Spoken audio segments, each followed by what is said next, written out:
naman po tayo dito sa isa pang interview ni Bato de la Rosa mga kababayan at yung kaso na isinampa or isasampa ng PNP laban po sa asawa ni dating Pangulong Duterte dahil po sa pangahampas sa ulo ng isang law enforcer po natin. So ito i-play na po natin.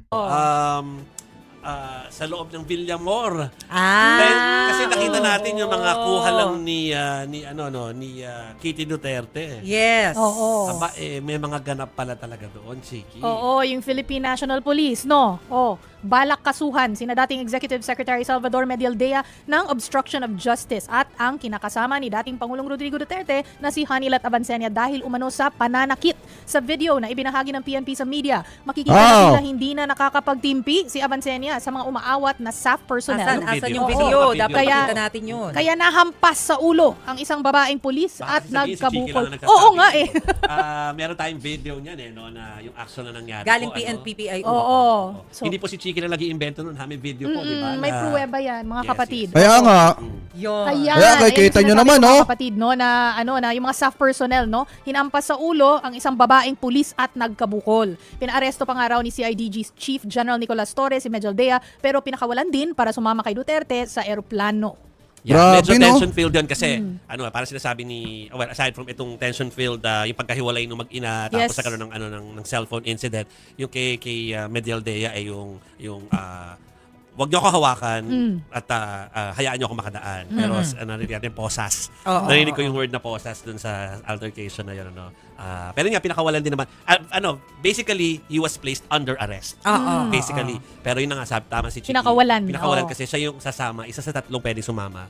Kaya, alam nyo ba mga kababayan, yung ulo ng isa nating law enforcer, talagang bukol tapos may may konti pang dugo-dugo mga kababayan. Kaya nga sobra yung ginawa nila dito. Tapos sila pa yung may ganang magpalabas sa mga social media na sila pa yung biktima. At saka mga kababayan mga kababayan kong Pilipino, isipin nyo naman, ang pinapakalat nila, yung boses ni Duterte na sinasabi na wala daw dinagdag na kahit isang poste doon sa bahay niya. Wala daw po siyang Mercedes-Benz. Pero kung titingnan nyo naman, wala ngang idinagdag. Pagpalagay natin, wala ngang idinagdag na isang poste sa bahay niya.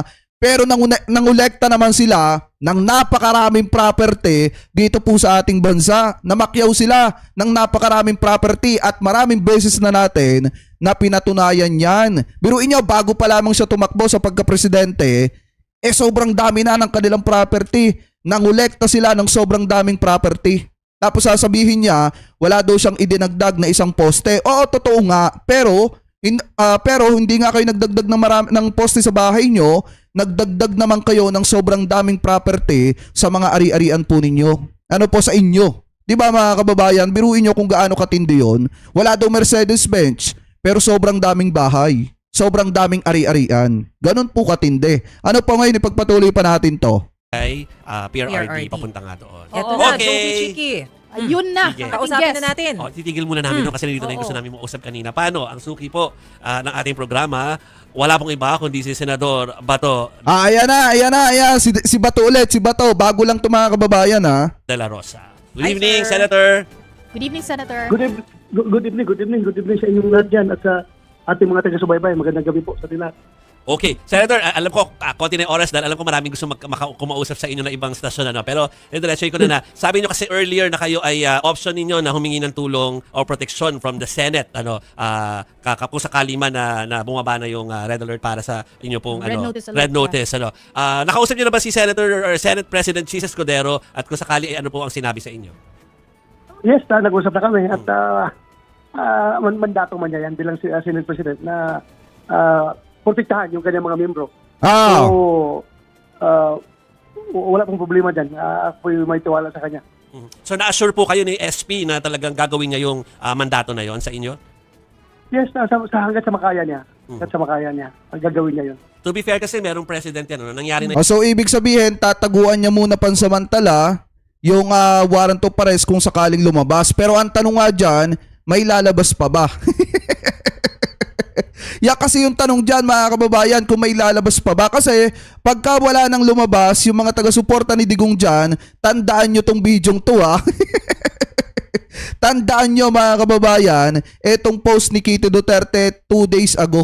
Ano po, kung kapag wala nang lumabas na arrest warrant laban po dito kay Senator Bato. Ano po ngayon, ipagpatuloy pa natin.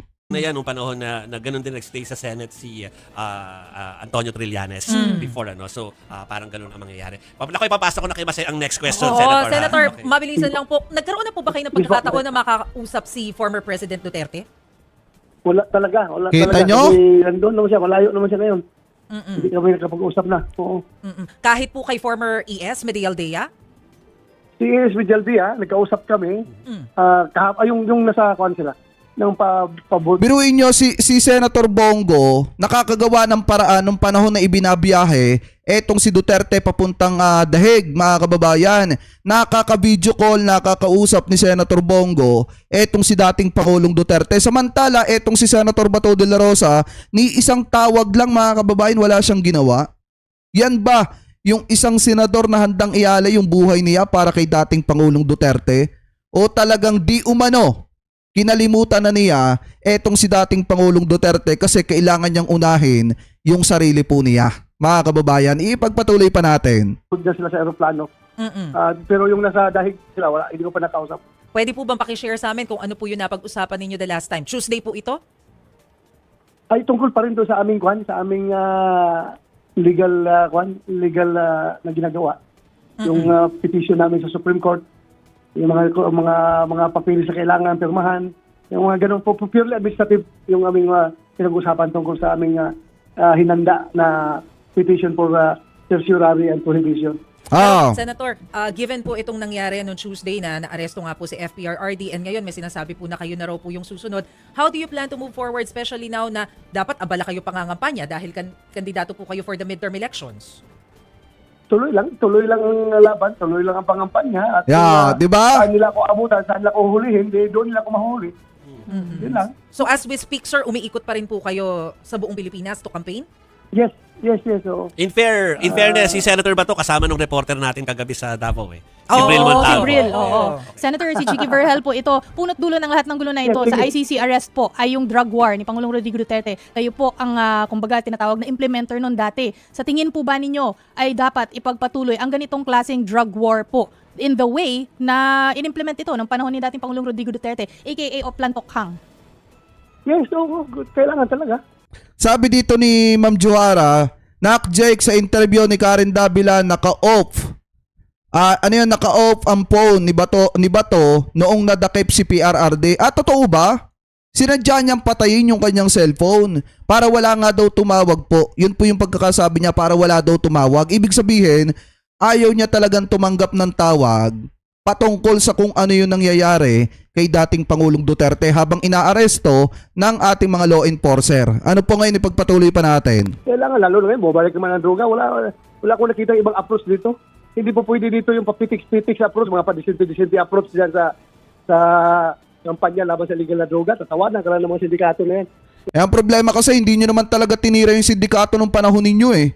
Ang pinunterian ninyo yung mga kababayang Pilipino natin, kaya hanggang ngayon may ipinagbabawal na bato pa rin. Kasi nga, parang ang dating mga kababayan, saglip na yung mga sindikato talaga ang punteriyahin nila, yung mga mismong ugat, ang nangyari inalagaan pa nila di umano. Mga kababayan, katulad nitong sina Michael Yang, Alan Lim, at saka nitong sina Uy. Diba kung tutusin mga kababayan, pwede nilang panagutin yung mga yon at yun ang unahin. Pero mas inuna nila yung mga kababayang Pilipino natin, kaya nahaharap sila sa ganitong klase ng sitwasyon. Ngayon, ipagpatuloy pa natin. Kailangan talaga kamay na bakal yan pag Kamay na bakal. Hindi mo pwede yung Yung sige, go ahead po, Senator. yes, okay na. Sir, Okay. isisingit ko lang ha, kasi ngayon nangyayari po yung mga insidente tungkol sa pag-aresto sa ICC issues, pero lumabas po yung latest Pulse Asia survey, lumalabas na tumaas pa yung rango nyo, nasa 47 po kayo. Ano po ang reaksyon ninyo dito? Very effective yung demolition job na ginagawa na sa akin. Yung ginagawang demolition job ng gobyerno laban sa akin ay nag-work talaga in my favor. Sir, yes, mga supporters po no ni dating Pangulong Rodrigo Duterte, mayroong ilang sa kanila na nananawagan ng people power. Ano po ang mensahe po ninyo para sa kanila? I advise them, I ask them for sobriety. yan ang pakiusap ko sa kanila, huwag nang haluan ng gulo.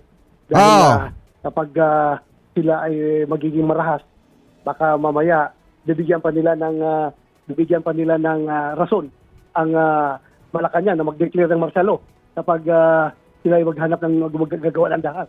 Hindi kasi nag-iisip yung mga taga-suporta ni dating Pangulong Duterte. Alam nyo ba mga kababayan, sa totoo lang, kapag nagsagawa sila ng gulo, automatic mga kababayan, mapipilitan ng palasyo na magdeklara ng martial law. Eh di ba ayaw nila ng martial law? Eh ngayon mga kababayan, ang problema sa mga yan, inuuna yung bugso ng damdamin po nila. Hindi sila nag-iisip. Biruin nyo, yung ibang mga taga-suporta ni dating Pangulong Duterte, nagbabanta na sa kamay nilaan at sinasabi po nila na dapat mag-stock na daw po kayo ng pagkain. Kung may mga maintenance kayong gamot, maghanda na daw po kayo kasi baka may mangyari. Mga kababayan, di umano, dito po sa kamay nilaan. So ibig sabihin, baka magsasagawa sila, di umano, ng rally, malakihang rally na aabot mga kababayan sa kanilang sinisigaw na martial law. Ang problema kasi dun sa iba mga kababayan, mga wala namang pamasahe, aso pa sa magulang, ang lalakas ng loob na manawagan na pumunta ng Maynila at magsagawa ng martial law. Noong mga panahon nga na ilang beses nyo nang sinubukan yan, hindi nga kayo nagtagumpay. Ngayon, kung titingnan nyo mga kababayan, yung people power pala, hindi pala martial law, people power. Yung people power mga kababayan na isinisigaw po nila, sana maging maingat sila dyan. Kasi baka mamaya, nang dahil sa ginagawa nila, na nananawagan sila ng rally, people power at aabot sa panggugulo po nila, baka umabot din po yan sa point na ang gobyerno natin, mapilitang magdeklara ng martial law. Ano po ngayon, ipagpatuloy pa natin. Kaya sabi ko, humahon lang kayo, huwag kayong Senator? tayo rin ang mahirapan kapag may magkagulo ang Pilipinas. Kaya nga, Ko lang yung sinabi ninyo kanina na effective yung demolition job against you. Bakit po ninyo nasabi that there's such a thing as demolition job against you? Ang sinasabi po kasi ng Malacanang, wala silang dahilan para magsagawa ng political persecution, at least against kay FPRRD, and walang unlawful sa ginawa nila. Wala silang ginawang demolition dyan. According to Malacanang, wala daw according political to them, persecution. Opo. According to them, malaki ng gastos sila. Malaki ng gastos sila sa pagdidemoli sa amin. Mhm. Kaya, yun nga, nag-backfire tuloy. Mm-mm. So, ano pong gusto niyo sabihin sa Malacanang? tuwa si Bato. Wala lang. Senator, Senator, before tayo maubusan ng oras, tanong ko lang kung na-monitor nyo yung mga ganap sa pagka-transport sa dating Pangulo mula dito sa Pilipinas, napunta na nga po doon sa the Netherlands. Lalo yung kagabi siya ay nakalapag na nga doon at dinala doon sa facility. Gusto ko lang makibalita kung na-monitor nyo at kung ano yung pakiramdam nyo nung pinapanood nyo ito. Ano ba to? Wala talaga. There's no way na nagkausap kami, no? Wala akong idea ano na nangyari sa kanya doon ngayon. Ang latest lang hindi ko alam kung konfirmado ito na inupiran daw siya na magiging kung anong gusto daw na niyang mangyari. Doon ba siya sa loob ng pitan na titira or gusto ba daw niya na yung house arrest lang, yung magrenta ng bahay sa labas at doon siya tumira. Yan lang ang narinig ko, hindi ko pa rin masyado confirm. Kita nyo, napakaganda ng pagpipilian ni dating Pangulong Duterte. Pwede siyang makulong, maganda naman yung kulungan niya, mga kababayan, yung detaining room niya, or pwede siyang mag-house arrest. Ibig sabihin mga kababayan, uupa sila ng bahay na maganda kung ano yung gusto niyang tirhan habang nililitis yung kanyang kaso.